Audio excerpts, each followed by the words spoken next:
Buongiorno. Good morning. Oh, hold on. My camera.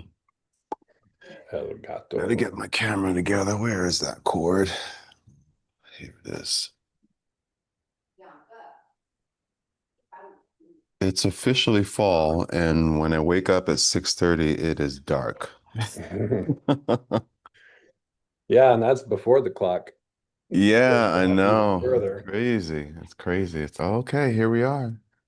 Yeah, I was just thinking about that the other day. It's like, man, it seems like it's getting dark earlier, and then I thought it's going to get dark even earlier. Yes. Soon come. Yes. There we go. Here I am. Cool. So, happy Saturday. Yeah, happy Saturday to you too. Sorry about the chaos with these clarity calls. It's been, That's okay. they end That's up being like almost mini versions of Qicovery. Seems like therapy. Because I I start to bet, of ask course. people, I tell them a little bit about me, why I'm on the call, and then I said, tell me why you're interested in becoming a teacher. And then it's, oh, I've been Yes. having these issues or those issues, or I think it might help with my whatever. And Yes, of course. Yeah, I'm not surprised that it is you holding space for people because generally I think with Qigong something brings us to it, whether it's yeah, and something hard emotional, something physical. for There's a sure. story. Yeah. Yeah. And I'm not just gonna cut them off, No, of course you not. Of know. course not. Yeah. You're holding space. It's a sacred space that you're holding in that time. It's more than just a Yeah, sales call. But it's exactly. totally fine that it didn't work out because I've been like knee deep in SWE Yeah, stuff. let's catch up. I'm anxious to hear, well, not It's anxious, but yeah, I mean to it's hear really about fun. it's cool. It's cool, but it's a lot. Cool. And I'm not Well, complaining, but yeah, it's wow. here, And look at me, I can do this. let's just keep talking and I'll let these guys in. Yeah, yeah. Gene and Serenity. Yeah, That's so it's that's it's great to very hear though. interesting. It's very interesting. Very exciting. Yeah. It's that sort of catch 22, right? It's like you don't want to not have anything to do. And then it seems like there's not enough time to do the things that you need to do and want to do. Yeah, yeah. And some things you gotta just put on the back burner for a moment and then come back to it. Yeah, yeah, exactly. Yeah. Exactly. Good morning. Hi, Serenity. Hey, Hello. Happy Hello. Saturday. can you hear me? Yep. Oh, Yes, okay. ma'am. Yep. Can hear you, can see I you. don't need to. Okay, very Loud and clear. I suppose because that's what we like to do, maybe we should kick off with some gratitude. What do you think, Stephen? Yes, absolutely. Makes Absolutely. sense. Gratitude's always a good place to start. good. Is that Let's do it. Good morning, Joy. Hi, Joy. okay? Let's go. Serenity, why don't you kick us off? What are you grateful for this morning? I'm grateful for being a beginner, for taking every fresh step with a new intention, planting a new seed, embracing the past, the wisdom of the past, but moving on from it. Nice. Mhm. That's powerful. Nice. That's a profound gratitude. Thank you. Yeah, yeah, yeah. I've been sitting a lot with a lot of the different. I hit age 14 and hit a cycle there of release, and that was when I actually started with suicidal ideation. A bus crash that affected the nation in the United States was my hometown, and Mm. I was actually supposed to be on that bus, but piano recital kept me off of it. And resentment of not being on the bus and being released from this life was something I had carried. I didn't realize since then. Wow. And then I hit a 7-year-old phase of myself where class, even though we lived in the country, class was an issue just on our road. You had the lower income housing, those smaller houses, and then you had the big rich houses. We had the big rich house, but my dad made one of those things where the neighbors had a hot tub and a pool and they were out of town. So he thought that he'd sneak over and partake, but their oldest son was home, and so we got caught. So after that point, that whole family were like snobs to us. So you don't have anything to do with them. And when I broke my leg when I was 5, I was riding on the handlebars of their son's bike. So it all blew up at the same time, but I didn't realize that. I didn't know that at that time, but the class issues where no, you're lower class, you're not upper class, you're not middle class, you're down there in the dredges with them people. And but I preferred it because they were nicer. They were happier, they were healthier, they were.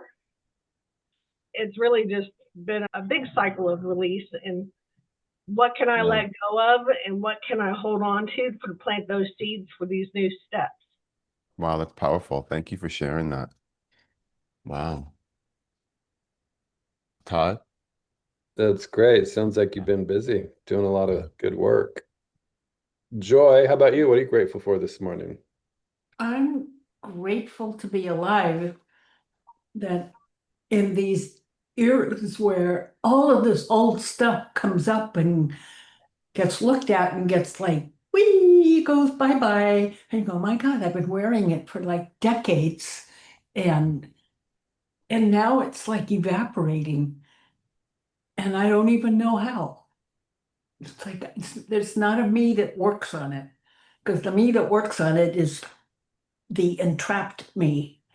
But the me that relaxes is, oh my God, look what we've been doing. Poor thing. Wow. You and Serenity been on the same journey. That's awesome. Yay That's for awesome. us. Yay for life. That's awesome. Stephen, what about you? I'm grateful for the knowledge that I can do hard things. I can do hard things, and hard things don't break me. Hard things build me. Not that everything has to be hard, but I can do it, and I need to. Yeah, I'm That's grateful for awesome. that.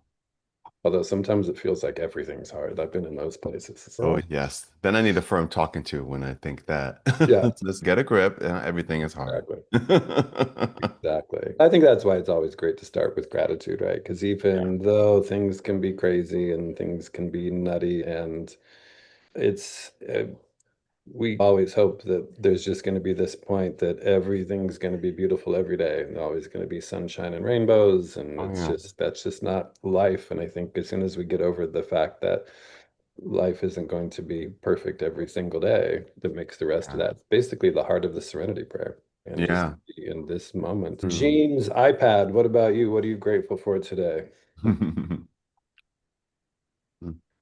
Your iPad could have its own gratitude, but it looks like you're still muted. Okay, sorry. There you go. I'm super grateful to get to spend another day with my daughter. We lost so many years, completely estranged for about 3 and barely speaking for about 5. And just this summer, I hadn't seen her alone in 8 years. She would always bring her husband, and we couldn't ever really be real around him. So lately, she's come to visit without him, and she will be again today. And I said, I hope he doesn't mind. I do love spending time. She goes, no, I really want to be with you alone. I was like, oh, Oh, that's yay. great. Oh, wow. That's awesome. No. Wow. That's awesome. Very cool. I'm grateful for all of you, and just it's exciting to hear these, not stories, I guess revelations or whatever, about just us all growing together. And we are coming up very soon on this is episode 50, if you will. So we've got 2 more, and it'll be our year anniversary Wow. of Saturday mornings with Stephen and Todd and various other people, sometimes just Stephen or Todd, sometimes just Stephen and Todd. But It's been a long time since it's just been the two of us. It has. It's been a long time. Absolutely. Also excited that we are going to be, I think maybe I shared this once, but not quite ready for public announcement, but we're going to be doing a workshop with Lee Holden with Qicovery or Qigong for Recovery in the new year. So super excited about that, and a lot of details to figure out. There's some internal complexity that we need to iron through, not between Stephen and Todd and Lee, but with all of the business parts of all of it. But excited about that. And yeah, I've been doing all of these teacher training calls. So we're in the middle of a teacher training promotion, and I've been doing all these clarity calls. And so I told everybody that I've gone through the teacher training program, and they were like, "Do you teach now?" And I was like, have to think about it for a second. Yeah, so we teach Qigong every weekend, and we put together this business with another. And I introduced you, Stephen, and I said, in our mission, which just comes off fluidly now because it's just easy to say, is that our mission is to help Qigong to become as familiar in recovery circles as the 12 steps. And that instantly resonates with people. And they're like, oh, that's cool. Makes a lot of sense. So just grateful to have that opportunity to share what we're all about and what we're doing, and knowing that we continue to make a difference, and looking forward to sharing what we do with a bunch more people here in the not too distant future. So let's kick off. I've got like a 20-minute video that's pretty powerful, so I don't want to dally here. Okay. I don't even know if dally is the right word, but whatever. That's the one that came out. All right. Anyway, as a reminder to all of us, Qicovery was born in 2024 as a result of our desire to introduce the transformative power of Qigong to those in recovery, and share how it continues to help us in our recovery. Whether you are seeking to recover from an injury, managing a chronic illness, or just the stresses of daily life, Qigong provides tools to support your journey. Our purpose is to help anyone seeking to recover from any addictive behavior, as well as loved ones of those in recovery. This is an open meeting where all people from various recovery backgrounds are welcome. We do not discriminate. We are glad that you are here, especially those of you who are new to recovery. Also, as a quick reminder that we record each meeting up until the time we begin sharing, then we stop so that you can feel free to share with only those of us on this call. And with that in mind, I'll turn it over to you, Stephen. But just we should hopefully started last week, but I think we'll be able to continue that by Monday afternoon. We'll have all of the recordings up, at least on our YouTube channel, and hopefully in the Mighty Network as well. So we're committed to making that happen every single week. So if you miss a week, or you just want to have a reminder, and we'll put the notes and links and the other things, like we refer to different videos or books or whatever, we'll have all those links in there as The well. whole archive is going to be up? No, but we'll start on every Monday. We won't have the whole thing up for a couple more Mondays at least, Okay. but we will be committed to making sure that each week, that the one from that weekend is up on Monday. Excellent. That's great. Yay. Good distinction. Let's go. It's so good. All right, you guys. Let's see. Video is so close up. So strange how we usually have a slightly different view. Hold on. Sorry, you guys. Just need to make a little adjustment.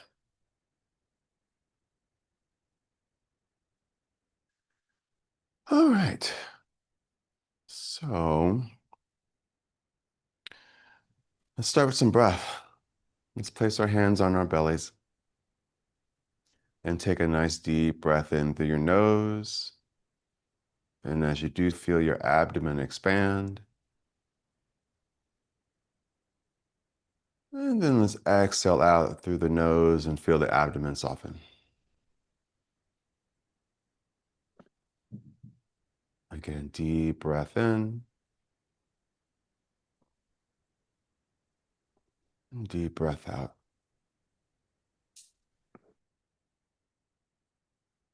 Let's take one more breath like this.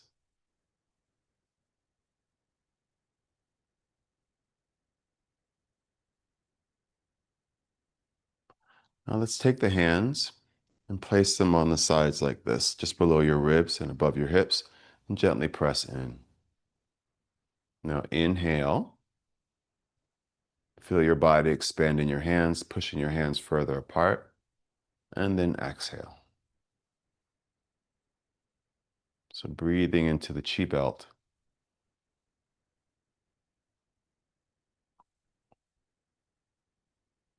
And the chi belt is the only line of energy in the body that is horizontal. All the others are more vertical. It's as if this one holds all the others together. One more.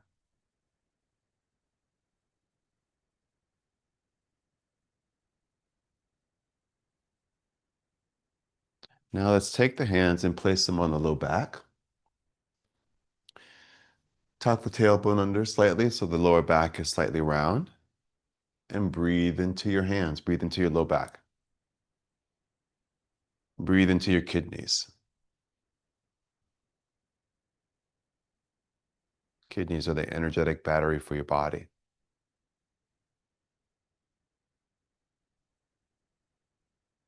And the kidney energy supports all the other types of energy in your body.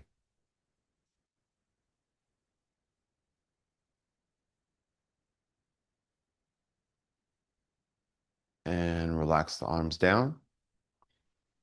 Soften the knees, lengthen the spine, and move from your center side to side. And let's do a little knocking on the door of life.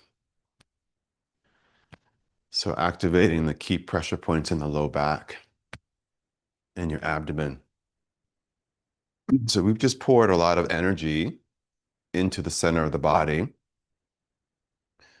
And when we breathe deeply, ideally what we're doing is we are pouring energy into the center of the body, into the lower dantian, filling it up with so much qi that it overflows into the meridians.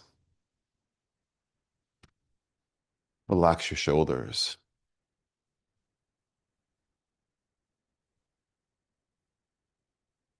Good. And now tap on the corner of your chest just below your collarbone with that soft fist. Stimulate your lungs. The lungs are the commanders of qi. Air is the most accessible form of qi that there is.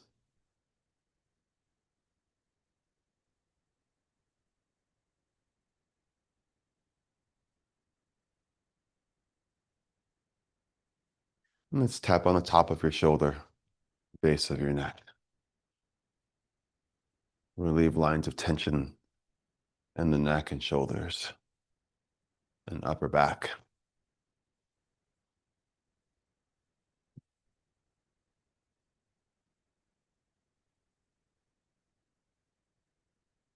And now let's go back down to the chest.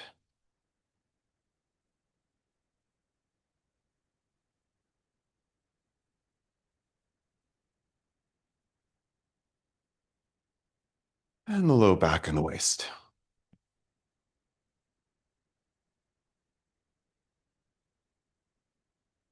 And let's slow it down till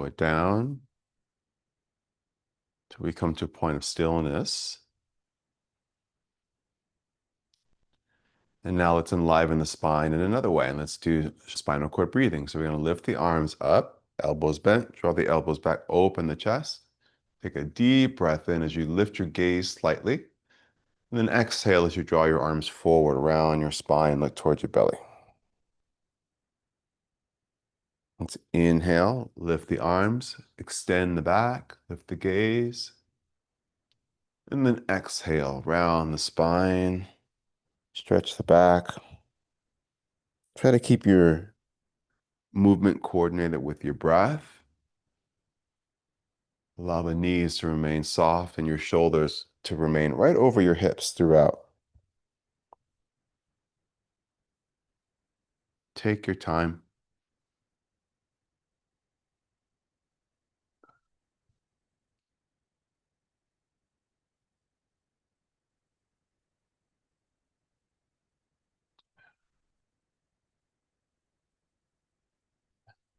Good. Try to keep your shoulders right over your hips. Try not to bend forward like this.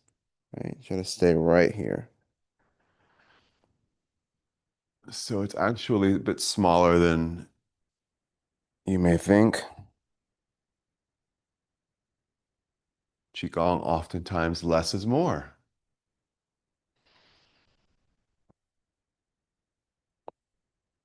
Let's do this twice more.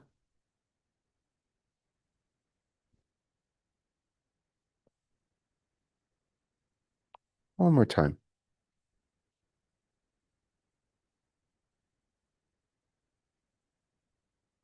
And let's relax the arms down and lift the spine.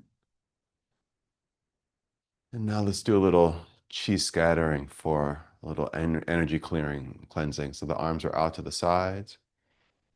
Bend the knees, drop the arms, turn from your waist, side to side. Inhale to the center, exhale as you twist.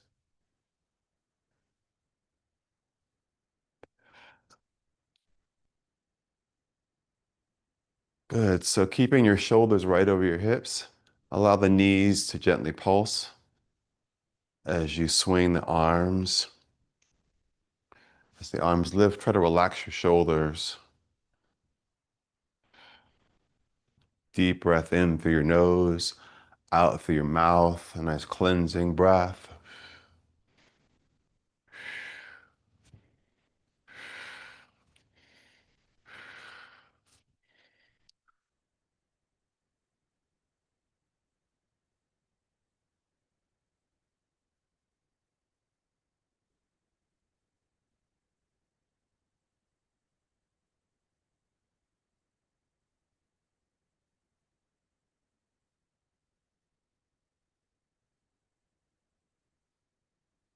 One last time.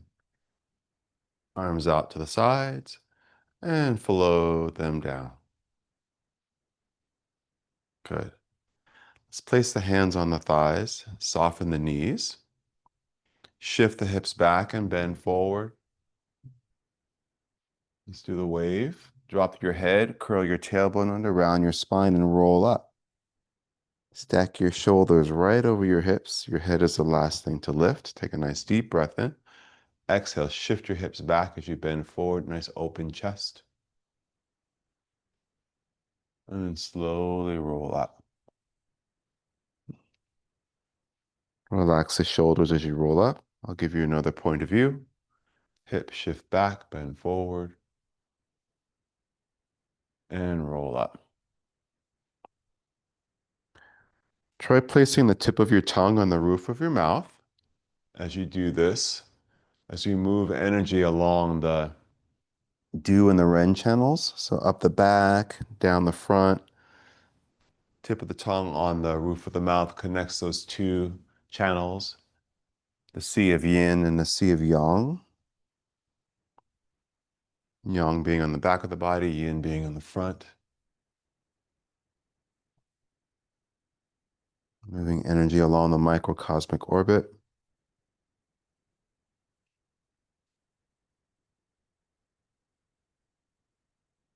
Balancing that masculine and feminine energy within you.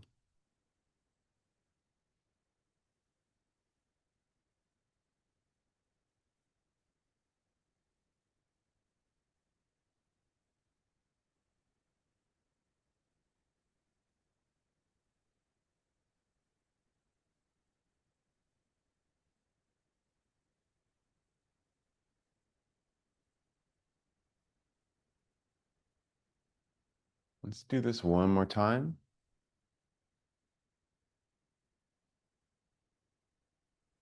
Standing nice and tall and relax. Good. So we have that Sea of Yang in the back, that Sea of Yin in the front, but in the center is the central channel from your pelvic floor all the way up to the crown of the head. And we're going to do an exercise that moves energy along that. And it's called fireworks. So the knees are soft and the arms are long. We're going to bring the hands up the front of the body with the backs of your hands coming towards one another. And it's going to move up the center of the body, going all the way up to the head and then above the head. And then the arms are going to open out and down with the palms facing out and down. Now, this time as you do it, you're going to slowly rotate the spine to one side, then the other side, and keep going as you lift your arms up. So if we're coiling and uncoiling the body, the spine, coaxing the energy up from the pelvic floor all the way up to the top of the head and out through the arms. Knees soft. As you rotate the spine, you can slowly start to lengthen through your legs. And then once the arms are above the head, we stop coiling and uncoiling, and we open out and down. And inhale as you draw the energy up. Exhale as the energy goes out and down. And again.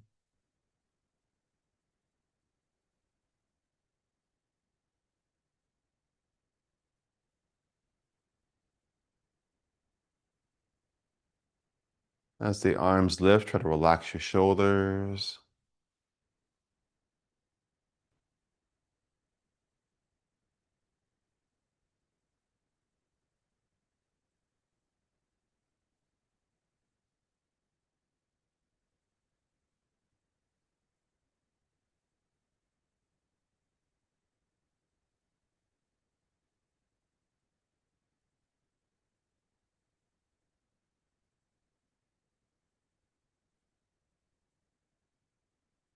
Let's do this twice more.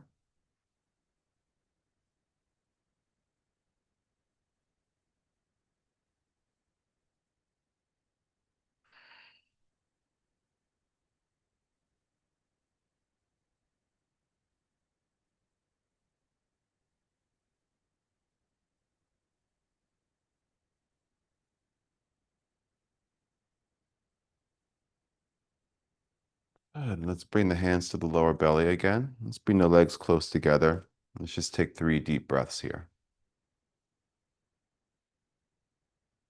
And just feel the effects of the practice in your body.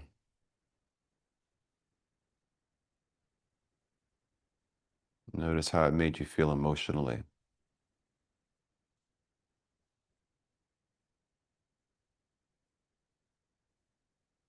Take a moment to witness your mind.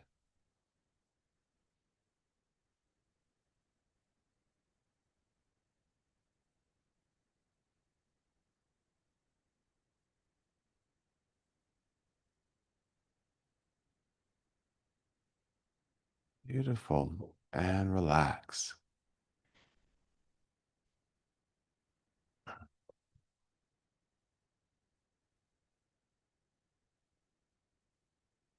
Thank you, Stephen. That was great. Welcome.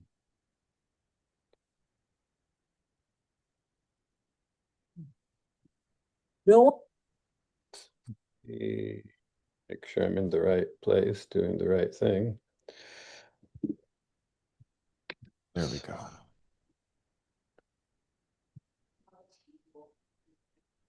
Always feels so good after all of your Qigong. So good. Let me get this guy ready to go.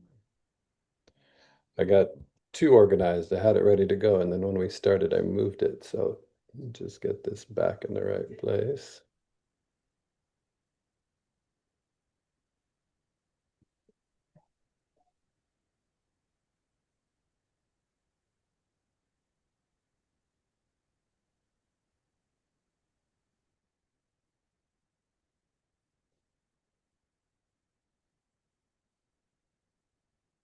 I'm gonna do the 11-minute and 30-second version. Just give us some more time to share.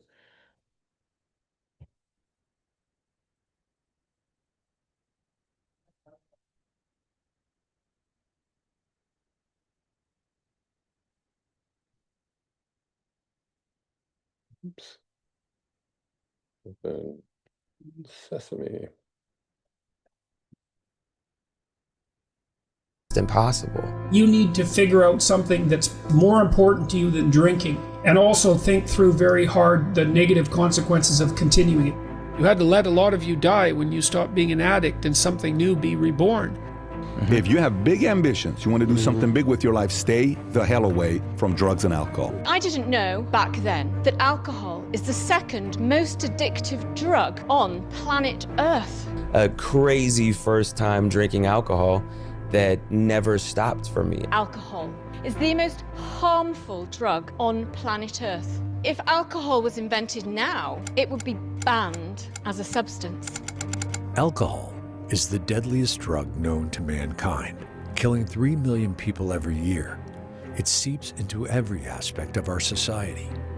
Why, though, have we allowed alcohol to have such a strong influence over our thoughts, behaviors, and actions? Maybe we are predisposed It's a combination. I don't know, but I do see that a lot of people are trying to escape. But overall, they have to be in enough pain that they want to change. The overall risk of liquor outweighs any known benefits. As alcoholics, we want to see one piece of the puzzle and see the entire picture. It doesn't work that way. When we get addicted to drugs and alcohol and we have demons, they can tend to bring out the worst in us, make us do things we never thought we'd do. I was going to alcohol as my way to either escape, to feel better, to feel confident, feel good about myself.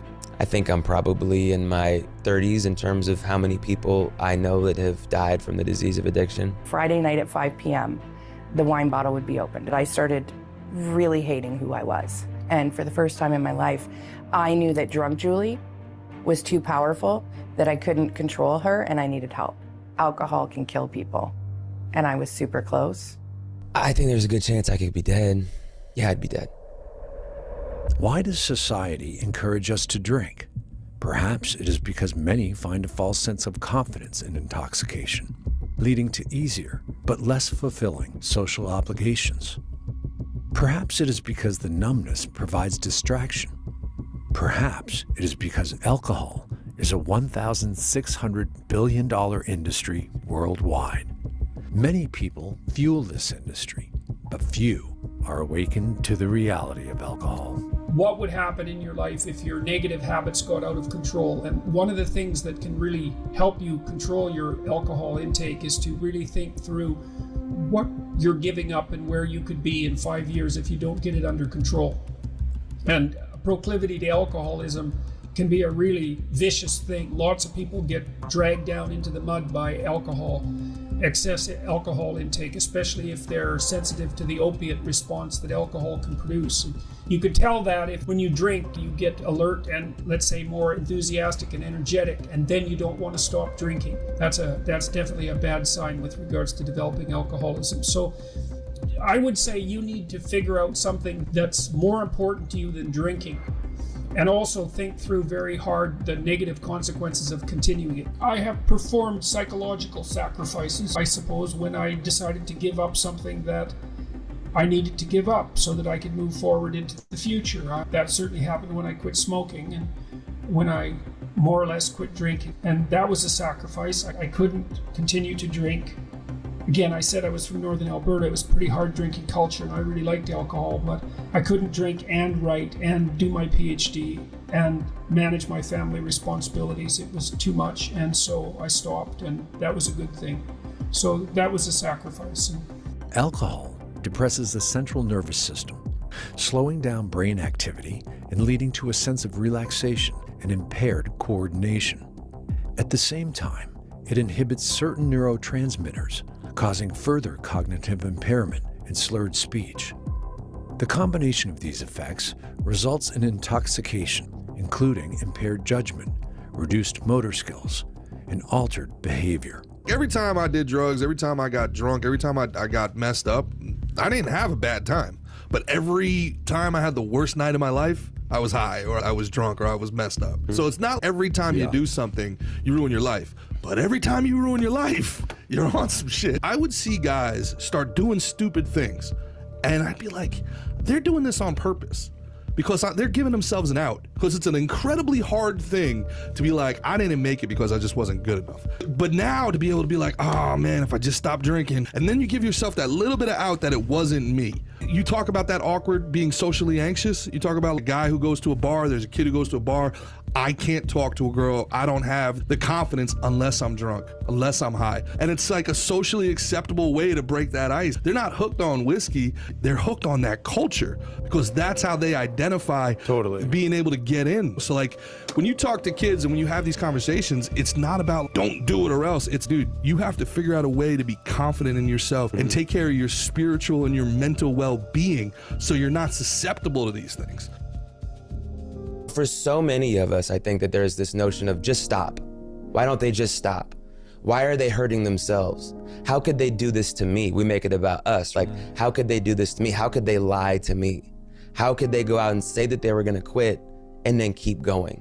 Why don't they see who they turn into? Just stop. Just stopping doesn't work. There needs to be a support system. For the addict, we need 12-step meetings. We need therapy. We need to evaluate our mental health. We need to work the steps. We need a sponsor. We need a community of people that share our very same struggle so we can see ourselves and experience the therapeutic value of one addict helping another. That is our piece. But until we get there, just stopping is almost impossible. I described this moment where we had like an intervention, me and my best friend, and it was really a day we met on a Sunday in an office after the Saturday before he'd got very drunk and caused a lot of problems with team members. It was a surrendering the day after, and you used that word before. Yeah. We met in the office, and it was the first time I came with anger, and it was the first time he told me how he felt, and he cried in front of me. And then my anger immediately evaporates because it's the first time I've heard that this individual is suffering with something and there's a pain. And that was the day he became sober, went to therapy, went on that journey, and he's been sober for 8 years since then. But it was that surrendering moment, that like him reaching out and saying, I need help, and me actually like listening. You see him for what he is in that moment, which is hurting, which is an immense pain. He doesn't want to be like that. He feels the guilt and shame of his actions. He's tried to start and stop and go back and forth and thinks that, okay, maybe it's just hard alcohol or dark alcohol, or maybe it's beer, maybe it's the combination of this. He's tried everything and he's hurting and he doesn't know how to stop. He doesn't have the tools. And I think that surrender that you talk about is one of the most beautiful moments for an addict or an alcoholic, is like waving the white flag. We think about surrender as a weakness, right? Like you don't surrender, you keep fighting, you keep going. No, with this disease, the greatest thing that we can do is surrender, is to snitch on ourselves, is to wave that white flag, is to let other people know that we are struggling on our own internally, that this is something is broken and I have no idea how to get out of this. And what did that do when he was able to be human to you? You were like, okay, now I can come from a place of love because I'm pissed off about what you did last night. And I'm pissed off that you've done X, Y, and Z, and that we've had this conversation or whatever the situation is. And you ask, what can you do as a 25-year-old friend of coming from a place of love? And I think compassion. And even if it's not, empathy isn't possible because that's not what you're going through. I think that compassion is what makes people feel they actually care about me. It's not just like I'm pissing them off, but they actually care. Just letting go of our own expectations of people and meeting them where they're at is always the best place to show up from. When was your moment of surrender? God, I've had many. I think my biggest moment of surrender, I was 25 or 26 years old. All the happiness, any serotonin was gone. It was one of those moments of, I remember like walking outside, and it was summertime in Seattle, which is like the most beautiful place in the world in the summer. And I remember walking outside in a tank top, and I just started bawling being outside because I couldn't feel any sort of happiness. It was gone. It was like it had evaporated, and I didn't really want to be here anymore. There was that moment. It was like there was no real suicidal ideation or plan, but it was just this, maybe this world's not for me because I don't know what I'm doing here anymore. I feel nothing. I feel nothing except deep, deep grief and the obsession to get more. And it was shortly after that I went to a family function, and I'm trying to piece it together and just be presentable and just get through it. And my dad pulled me aside, and I think my mom had asked him to talk to me. We didn't grow up having too many heart-to-hearts. It was mostly with my mom, but my mom, I think, urged him to do it. He pulled me aside and just asked me, are you happy? And that was my surrender moment. I couldn't lie to him. I couldn't lie to myself. It was a very clear answer of absolutely not. I am so broken. I don't even know what happy is anymore. And he asked me to go to rehab.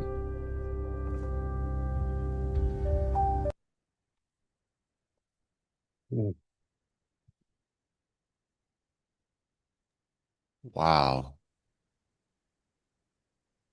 You did it again, Todd. There's a whole bunch of those too. There's like the 20-minute version one is good too, but I always like to make sure it's not about watching TV together. Yeah. It's about sharing. But yeah, so for Stephen, for you, what are some of the things that stuck out with that? And here, let me stop recording. So much. First of all,